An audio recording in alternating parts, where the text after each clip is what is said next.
one of the last things I wanted to touch on was this eulogy exercise that you did. And can you walk through how someone would like what is the exercise? What are the benefits of it, and how often do you revisit it? Yeah, I only did it in the beginning of the pandemic Mm-hmm. because that's really all I needed to do at that time to change Mm-hmm. my life. And basically, it's very deep. And essentially, for the audience and your listeners, let's just say 2 weeks from now, it was over for you. The human experience has come to an end, and people are gathering around at your funeral.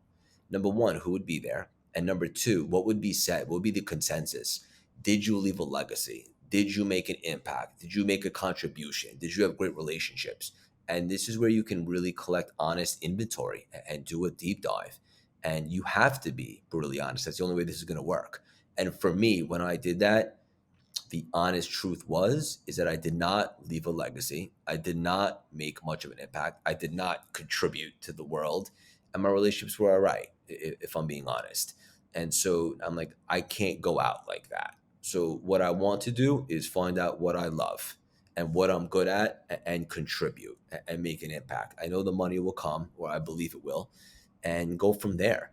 And then ironically, like over the last little over 2 years, I can honestly say, like, if this was it for me now, I could hold my head high. I literally gave this thing called life everything I got over the last 2 years. I mean, I got engaged, I fell in love, I opened my heart. I woke up every single day excited. I have a career to die for. I'm making more money than ever made. I'm helping people, millions of people, the podcast, everything we have going on. And I love that. So I don't need to do it again, or at least not right now.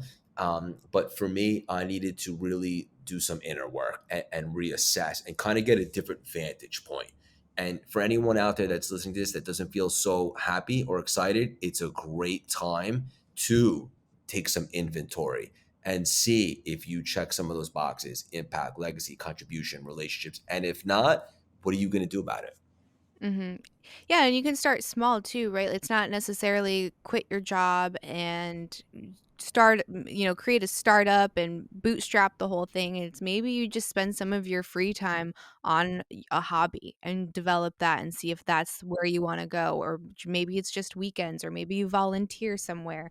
Maybe you start to try to get on the board of one of your favorite nonprofits, like instead of starting your own. Like there's all of these other ways that you can do it. And I think for some people too, it's like being honest with how you perceive your work. Like maybe your work sucks. Like maybe that is true and that is universally true. Or maybe it's your attitude that does. So you can shift that instead of saying like, "Oh, I'm just the assistant, blah blah blah. My work has no meaning." It's like, "No, I'm useful to all of my colleagues. I'm able to help them like re-energize and nourish themselves by going and picking everyone up coffee and lunch, and you can always reframe things too, especially while you're trying to recalibrate your life and figure out what it is you want to do next. Like you don't have to be stuck in this negative place of my job sucks and they don't appreciate me. Like you can quickly renegotiate that with your own mind. People say you can find the love in what you do, and you don't necessarily Mm-hmm. have to find what you love.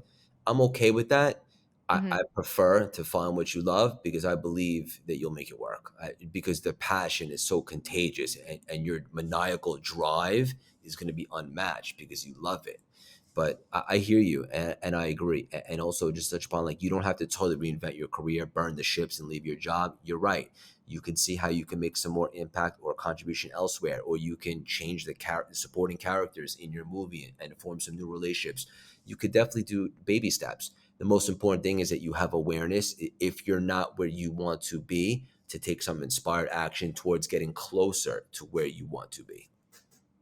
Right, because some people, there's got to be a lot of fear if you maybe are further into your years than you are. Like, so let's say you're 45 and you've got three kids and you've been at the same job for 20 years. You're like, well, I can't burn the boats. My wife will kill me if I burn the boats.